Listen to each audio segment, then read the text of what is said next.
Smiling faces, at least I am. I don't even look down at these guys. They look serious over there. It's Golden Black Live you're watching on the live stream. Kyle Charter, Stacy Clarity, and myself. I am Alan Karpick.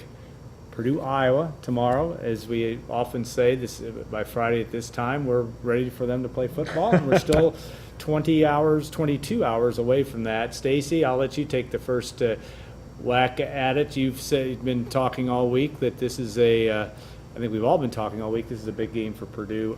That's stating the obvious. But how does Purdue get the job done on Saturday afternoon? What do they have to do? Kyle and I had a debate a little bit this morning on the radio, just in terms of how much stock do you put in what's just happened for Purdue, I think. And I tend to kind of look at the last two games as, them building some momentum that means we're going to see something good on Saturday. But I'm not sure why I believe that, because they haven't proven that we should give them the benefit of the doubt at this point, and that's kind of where we disagreed. I think I picked Purdue this week, and he picked Iowa.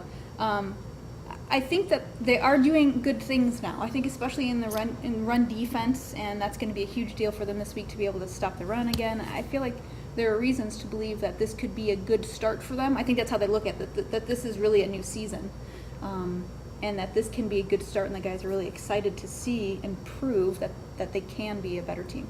It's hard for me to sit here and say that Purdue in the fourth quarter in a close game, which I think it will be a close game for multiple reasons, because all of Iowa's games are close, being the number one, that Purdue's going to make the plays to win. They just don't have any experience doing that, and not to say that they can't do that one day, but tomorrow, if the game's close, they're going to have to make a play or two in the fourth quarter to turn it in their favor. And, against an Iowa team that is pretty experienced in doing that, I just think it's going to be a difficulty for Purdue. You look at who's on the Purdue roster, and the majority of the folks that are going to be making plays have never had that experience. I mean, we have not seen Darrell Hazel have to coach a four-quarter game.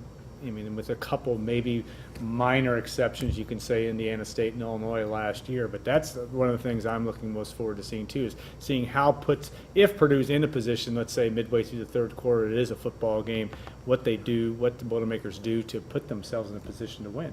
Yeah, you have questions about, they're down by 4 with 3 minutes left. Can Danny Etling lead them down? Can the defense stop the opponent if they're up by 3 with a minute and a half left? Can Paul Griggs hit a game-winning field goal? He's done that before, I suppose, but it's been a couple years ago. These are all questions that I have sitting 22 hours away from the game about what they can do in the fourth quarter to make it a victory. And maybe from just a decision-making standpoint by the coaching staff. We've seen... last week, I know a lot of people are like, oh, why'd you go for it then, and all those kind of things when it was fourth down and you could have kicked the field goal to go up 18. It didn't really matter, to be honest, in that game, because the game was over.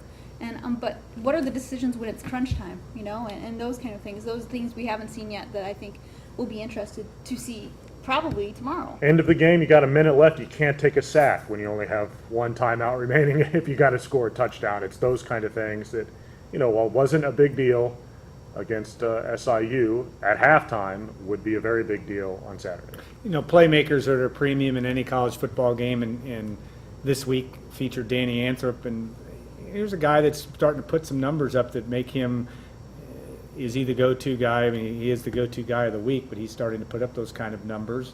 Makes for an interesting discussion around Lafayette and West Lafayette, but he's turning into a guy that they seem to like to be able to depend on. Yeah, a lot of those numbers are pretty astounding. I know Brian put them together for number crunching on Monday. But, right. The 5 touchdowns have spanned an average of 43.2 yards, which is just pretty crazy, I think. He's got the 80-yarder in there, but that tells you that the other 4 were not 2-yarders.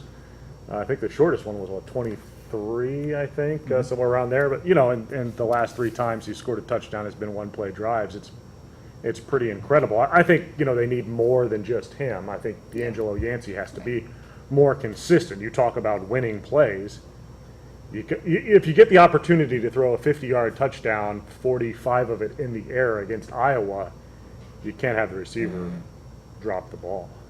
Not against Iowa, I don't think. You got to be able to make that play. Though I think both offenses will try to do kind of the same thing, potentially, where Iowa likes to pick and choose its spots to go deep. Purdue has shown an ability to do it that way. Anybody else that needs to emerge in the passing game, Stacy, that maybe from the reception standpoint? Yeah, I really want to see the tight ends more involved again this week. Last week there was only one target, I think, Justin Sims, and he caught the pass. Gabe Holmes didn't have any attempts thrown his way. And I think maybe against this defense that we could see that. They're going to, as Daryl Hazel says, going to try to play more coverage, and potentially that'll have those tight ends matched up on the I'm so tired and sick right now. I'm like, what am I even talking about? Matched up on the linebackers. That bodes well for the rest of the show, I know. too. I'm perfectly healthy, and I have no idea what you're Yeah, talking the about. safeties will come down and run support. But yeah, so I think that ultimately what I'm trying to say is that I think the tight ends could be a good matchup because Iowa may try to use their linebackers against them, and I'll take Gabe Holmes, even though he struggled at points this year, against a linebacker any day. Defensively, C.J. Beathard, it sounds like, is going to make the start, I guess, and he's a little bit of a wild card. We'll take some risks, according to some people that we've talked to, including Mark Morehouse, who we talked to for the radio show. We'll try to throw it around a little bit. I think maybe an opportunity there for Purdue to force him into a turnover or two, which helps them out. Yeah, I thought that was interesting what he said on the radio show, but you're taking my second segment, first bit. No, not this one. It's still Purdue-Iowa breakdown, so you're within the realm. You're okay. That's all. I jumped ahead. Okay. No, I'm just kidding. Defensively, I think one of the things that has been interesting is Purdue's ability, shown an ability to stop the run. Iowa always brings that you got to win the game at the line to beat them. Purdue needs to be able to stop the run, which it has shown in the last couple of weeks it's been pretty good at. I think last week we talked about the linebacker play, and that's been really the difference, I think, when you have Sean Robinson and now Juwan Bentley really coming, playing downhill and hitting the holes. And what's going to be interesting this week is, will they have holes? Because I think the way Iowa likes to play is they like to get those offensive linemen in that second level, and latch onto those linebackers and not let them go. And so it was interesting this week in practice, and I had written about it on Wednesday night, that we saw Marcus Freeman working with his linebackers against scout offensive linemen, and he told the linemen, hold them. That's what's going to happen in the game. Hold them and don't let go. And so I think that he was trying to really simulate what's going to happen, and it certainly made it more difficult for the linebackers then to shed those blocks. But I think that's what we're going to see, and that's why it's an interesting dynamic. If Purdue can stop the run against a team that's what it wants to do is run, and it has the physical players potentially to run. So will Purdue use 3 linebackers? Will they use 4 linebackers? Do they trust a third linebacker? We'll find out. Jimmy Herman has to play well. I mean, Yeah. He's going to be put on the field, and they had really high hopes for him. Really liked him in the offseason. I think the broken thumb has set him back a little bit, and he's playing out there with a cast. I think he has to play well. It takes some getting used to. We go back to the days. Our guest 2 weeks from now will be Joe Tiller, and Joe Tiller used to talk about, pretty openly about how much Iowa likes to hold in general, and would make no bones about it. This is a trademark of Kirk Ferentz's football teams. They're good blockers. I would hold until the officials told me not Right. to, and then I would probably hold a couple plays after that And until they told me again. They do a good job of that for that. All right, we're going to move on to topic 2, which we kind of hit on. Will Raheem play? And this is probably overdone on my part. Well, why isn't it? Raheem Mostert, just the shuffling at running back and some personnel changes. The thing I do like about it is that they're, from an accountability standpoint, and I love Raheem. I love him just as a kid and what he does, what he brings to the table. The 2 fumbles have been problematic. I know you guys have some kind of side bet going on, which we can bring into this realm as well. But Stacy, I'll let you start. Raheem will play, you Yes. would think. It's Yes. just a question of how much. Correct. And we're talking about Raheem Mostert for those of you scoring at home, but go ahead. Our side bet was on Keontae Green because Oh. he's going to move into the number 2 spot, from what we understand. So we don't. I've know got how him much at more that's gonna than mean. I've got him at more than 10 carries. Raheem, No. Keontae. Yes. Keontae, yeah. I think it will be interesting to see how this plays out because, and one thing that I asked Daryl Hazel this week is trying to phrase it diplomatically. What's the difference from what Raheem has done up through the first 4 games? And Akeem Hunt has fumbled twice, but he only lost once, and the one he lost was in a much bigger situation in Notre Dame inside the 10. Yeah, the 2. And so, I don't know. We'll see. I mean, I think that it's interesting that why isn't Raheem the same player they thought he would be going into the year? Everything we heard about him was like he's going to be a breakout guy. He has the speed, he has his confidence. What has happened? From after week 1 when he had 150 yards rushing until now. I mean, is it something about him? I don't know. I mean, I don't He's know. not if he has to breaking. do He that. didn't break any in the last 3 games. He didn't break anything long. I thought he was pretty good at hitting it for 3 or 4 or 5 yards, but Yeah. for whatever reason, he just couldn't get through the line. I don't know what, he's not used to carrying the ball certainly as much as he was. Maybe as a change of pace, it'll help him make bigger plays, sort of like Hunt. But our question about Hunt is whether he can be an every down guy. They gave him an opportunity to try and do that last year, and he couldn't do it.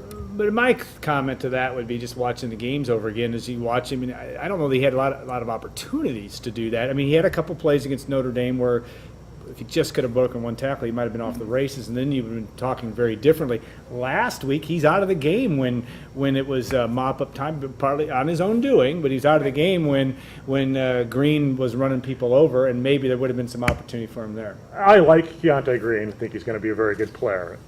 The Salukis were falling asleep. Yeah, they're tired. They were wore out. You watch some of those highlights of that play, 2 guys get sort of blocked and just fall over. Yeah. And Green doesn't get touched. I mean, literally, they just block, fall over, and Green runs through a huge hole for like an 8-yard gain. And Keontae can be good, I think, but we need to temper the enthusiasm for what he did a little bit in the fourth quarter because the Salukis were they were. I do laying like over. he's got, as they say, quick feet. He looked good in the spring. I mean, we were talking about him in the spring. I think he looked good. I think that Purdue needs all 3 of those guys to win. No question, no question. All right, well, on to topic 3, the last part of segment 1, the selfie helmet. This is hard-hitting stuff here. And we were debating on whether, and I know Kim was going to put it up there, and we were going to sit there and count how many people on there. I had understood there were 200 fans Looks like on 200. there. I got It looks like 202. 207 there, but we're being facetious here. But one thing I do, I mean, I personally like the idea very much. I know we had some debate internally when this first came out, just because it's a little different. And I think Purdue, having been around Purdue since I was about 3 years old, not quite, but close, that I like the fact they're doing something it's a little different and a different way nobody else in the country is doing that this week, my guess, is they're putting that on their helmet. I don't know if somebody can correct me on that, but Sure. will it mean anything? Will it mean a touchdown? No, That's Mr. sure. Uniform guy. I generally don't care about uniforms, as we know. Yeah, it's fine. Go for it. I don't know. Okay. It's not gonna. Why not? It's a decent idea. It's different. It's outside the box. It's not going to matter on Saturday. Outside the box, yes. So I tried to avoid using that term, but I did, unfortunately. Go ahead. Anything What else do you to got? say? I think it looked better on the think black the same. helmet. Why not put it on the black helmet? I think it Oh, would that's it a would look better uniform on comment. The black helmet, I wouldn't didn't it? think you cared.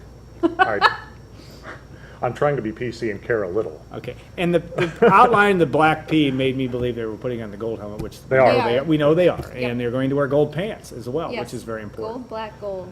We need to start charting what their record is with all those. They won color for the combinations. first time in the black helmet last week, right? 1-3. Okay, but that's true. They've only been worn it a few You, times. but you that's keep good. you keep saying I don't care, but I know. I love the black helmet. I think it's cool. I think it's very good. Yeah, I've not been a big fan going all the way back to the mid '80s when they first wore black on black on black. But again, they're not asking me. when it's happening. Generational, man. I know, and I'm old. I like Me that. too. I like Is your the old- selfie on there? Huh? Is your selfie on the No, helmet? my selfie's not on. What I would your couldn't afford selfie it. be? If you could pick a picture to put It wouldn't. on there, It what wouldn't would be pretty. That's for sure. At age 54, I think I've taken this. I've never taken a selfie by myself. A selfie with somebody else. I've Right. done maybe one or two. Maybe with my daughter or something like that. So I'm. Is I- it still a selfie if it's not by no, yourself? that's a good question. Is it just a selfie It's a if you take selfie. it yourself? yeah. I think that's why it's a selfie. Nobody wants to see my picture on the internet or not, so that or by text messages. So that's why I avoid that. Okay, we're going to on that topic or note, we are going to take a 2-minute break and bring in Brian Newbert, who will, I'm sure will provide some levity, but he also provides some level of brilliance for the second segment. We're really looking forward to.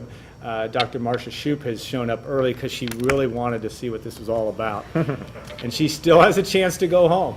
That's the good thing. But she'll be joining us. Stacey and I, we're looking forward to that as well, segment 3. So stay tuned, take a couple minute break, and we will look forward to seeing you on Gold and Black Live.